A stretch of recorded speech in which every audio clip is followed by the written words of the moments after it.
on commence avec Deux capes et deux crocs. Je sais pas si t'as la ref.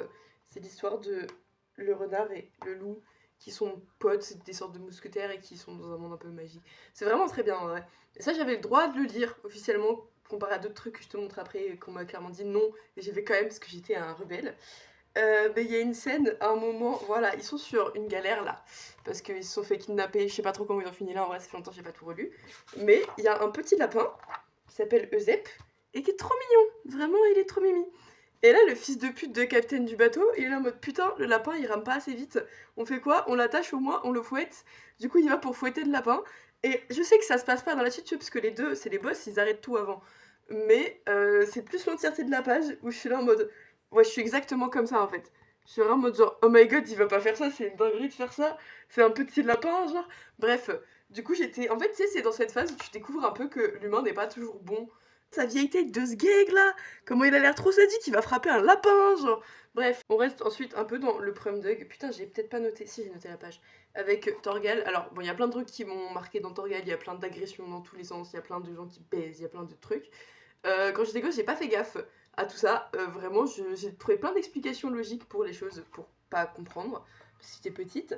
Par contre, dans celui-là spécifiquement, à un moment, à cette page, t'as des gens qui font l'amour. Et du coup, ça, pour le coup, j'étais vraiment fascinée. Parce que déjà, eux, bon, on les voit mieux avant et après, mais genre, ils sont trop beaux. Puis surtout, en vrai, je trouve ça particulier comme passage, tu sais, c'est genre un flashback de l'époque antérieure, il y a très longtemps, dans cette histoire-là. Et du coup, comme c'est déjà un truc genre ancien, Torgal, c'est des vikings, je trouvais ça trop bizarre d'avoir la take genre nostalgique. C'était quoi, genre une rétrospective quand t'étais un viking? Bah, c'était l'Antiquité, à skip. Mais du coup, j'étais vraiment fascinée par cette page, et spécifiquement cette case. Et ça, pour le coup, j'avais conscience du fait que des gens tout nus qui se font des bisous, je peux pas assumer ça à ma maman. Toujours sur de la nudité, on a. Alors bon, moi j'ai eu un grand zion autour des légendaires. Voilà, je suis désolée de le dire, ça arrive à tout le monde. Je crois même que, je sais pas si c'est celui-là, je suis traîné toute ma famille à une Comic Con des légendaires. C'est un truc dont je suis pas prête à parler. Je sais pas si tu connais un peu, mais il y a une trame principale et après il y a la trame un peu genre le préquel, qu'est-ce qui se passait avant. Et moi, à ce moment-là, j'ai genre 9 ans, un truc comme ça. Enfin, je suis petite. Et j'arrive devant cette petite fresque de meufs à poil qui sont du coup les deux rivales de ce tome-là. Et bah franchement ça j'ai bugué de fou. Hein. Genre, pardon, j'ai vraiment ça fait gros bandeur de terrible. Frère, vu comment elles sont trop belles. Moi j'ai pas eu la chance de lire des mangas, d'accord parce que on va avoir vu ça comme un truc de loser. C'est vrai que du coup moi ma seule interaction avec des tétés c'était dans les comics. Et il y en avait pas tant que ça, tu vois, c'était plus une quête, il y a plus... C'est comme la cerise dans la salle de fruits à la cantine. C'est vraiment quand tu le trouves, t'es genre... C'est juste une recommandation parce que je sais pas si je t'en ai déjà parlé, je sais peut-être que tu connais déjà, mais Calvin et Hobbes, vraiment gros banger de mon enfance. Je pense que ça a posé les bases de tout mon humour. Et vu qu'on a un peu le même, peut-être toi t'aimerais bien. Mais après, bon, il t'as des dessins qui sont un peu glauques, mais genre en vrai ça va. C'était pas traumatisant et ça c'était très assumé aux yeux du référent parental. C'est vraiment juste trop chouette. C'est Pierre Tombal, je sais pas si tu connais non plus. Je vais arrêter de dire ça à chaque fois, juste dis-moi si tu connais. C'est trop marrant, en vrai c'est trop chouette. Mais il y a spécifiquement deux parties qui m'ont trop perturbée quand j'étais gosse. Parce que d'un côté, t'as un mec. Attends. Ok, oui, en gros, il te parle d'un gars qui vient casser des tombes dans le cimetière. C'est l'histoire d'un mec qui s'appelle Pierre et qui travaille dans un cimetière, c'est Pierre Tombal. Et du coup, bah, en fait, t'as un enchaînement de cases où t'as genre plein de gens qui meurent pour plein de raisons. Et genre, bon, les calages là sont trop stylés. Et t'as ce mec là, qui est le pire des vandales à skip parce que lui il va juste casser des tombes pour le fun. Moi ça me faisait phaser de fou. Mais en fait j'avais trop l'impression de regarder un épisode genre d'esprit criminel ou un bail comme ça en mode ou je sais pas, putain comment ça s'appelle, genre complément d'enquête, non je sais plus. Enfin bref, de regarder une émission secrète d'un fait divers hyper glauque et que j'avais pas le droit de savoir ça, j'allais faire des cauchemars. Et ensuite le deuxième, putain j'ai peut-être perdu la page, non c'est lui qui essaye de se flinguer là, ce personnage qui essaye de se buter tout le temps. Et du coup, bah, à un moment, il va voir le mec, on s'en fout de l'histoire. Mais du coup, ça aussi, c'était un peu... Bon, en vrai, ça, c'était plus... Je trouvais ça bizarre que je trouve ça drôle. Parce que pour le coup, je pense que je connaissais déjà le concept du suicide. Et je savais que c'était pas fun. Enfin, c'était pas censé être quelque chose de drôle. Du coup, c'était plus en mode... Faut pas... Enfin, c'est pas en mode faut pas qu'on sache que je dis ça, c'est plus faut pas qu'on sache que je rigole devant ça. Parce qu'après, on va me trouver bizarre. Maintenant, j'assume pleinement, le suicide, c'était super drôle. Toujours dans la lignée des légendaires, alors là, j'ai deux trucs.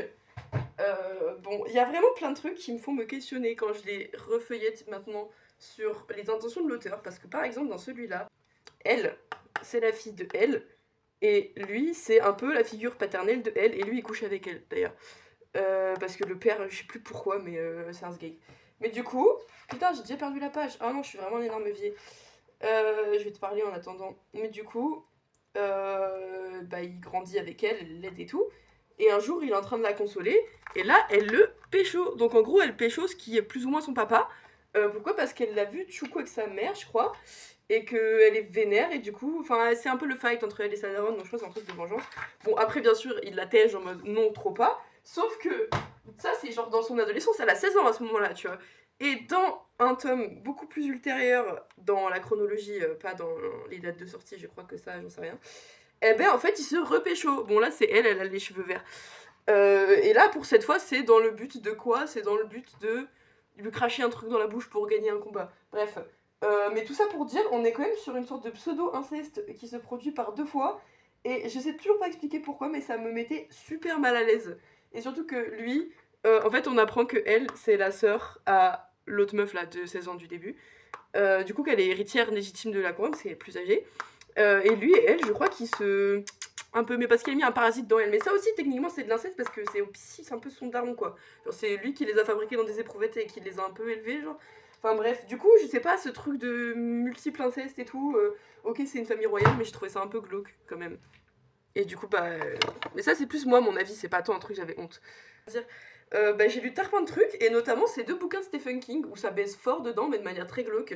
Bon, ça, je me rappelle pas très bien, mais je sais que c'était tellement décrit graphiquement que je me suis dit putain, mais si les gens lisent ça, enfin, non, si mes darons savent que je lis ça, ils vont vraiment envoyer chez un psychiatre parce qu'ils vont me prendre pour un dépravé sexuel. Alors que bon, moi, ça me battait les couilles, quoi, c'est dans l'intrigue. Et surtout, ça là, ça, j'avoue, ça, je l'ai même pas relu, je crois, parce que à la fin, je sais pas si tu l'as lu, il y a une putain d'orgie avec tous les enfants, d'accord? C'est dégueulasse.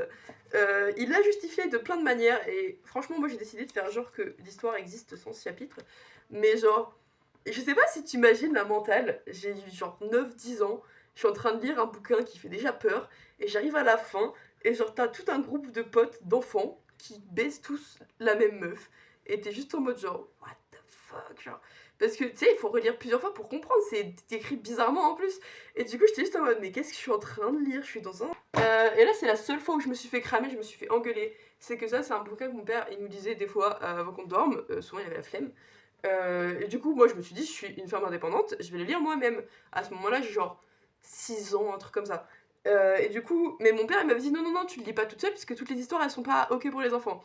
M'en bats les couilles, je suis un adulte, j'ai 6 ans et demi, je paye déjà des impôts. Et du coup, je le lis, et je sais plus exactement, mais je crois qu'il y a une histoire où genre on lui coupe un sgeg, genre il y a un mec qui se fait castrer, et après sa meuf, et genre je sais plus. Il y a un délire avec la castration, et genre une description d'une bite castrée et tout. Moi je me rappelle pas des autres, mais je me rappelle d'avoir lu celui-là. Et j'avais demandé à mon père, parce qu'il y avait marqué le mot verge, et je savais pas ce que ça voulait dire. Du coup, j'avais demandé à mon père. Non, amputé, c'était ça. Il lui avait amputé le kiki. Verge, je savais déjà, parce que j'avais demandé à ma daronne. Du coup, voilà, mais il y aura une occasion haute, puisque je me suis dit, si je demande les deux termes de manière dissociée, personne va cramer. Je me suis fait cramer quand même. Mais du coup, j'étais en train de lire et je vois le mot amputé. Je suis en mode, bah, papa, ça veut dire quoi amputé? Et je crois que j'invente un truc, genre une fausse phrase, parce que je savais très bien qu'il fallait pas assumer ça. J'invente une fausse phrase en mode, ouais, nanana, et l'ours qui a amputé le cou de la girafe, et je sais pas quoi, parce que je savais que je parlais de Kiki. Du coup, il m'a fait voir ton livre là, et il m'a chopé le bouquin des mains, et il a vu que c'était ça, et je me suis fait démarrer la gueule. J'avoue, je l'ai pas repris depuis. Même là, j'ai peur de l'avoir en main, je l'ai pas trop ouvert. Je le lirai jamais. Voilà, c'est dans mes petites censures personnelles. Mais juste à un moment, il s'est coupé la bite. Bref, j'espère que ça t'aura régalé. Sûrement d'autres trucs, je sais pas si ça pop, je t'enverrai. Mais là, c'est ce que je trouvais dans l'intervalle où j'étais là. Et puis, ciao!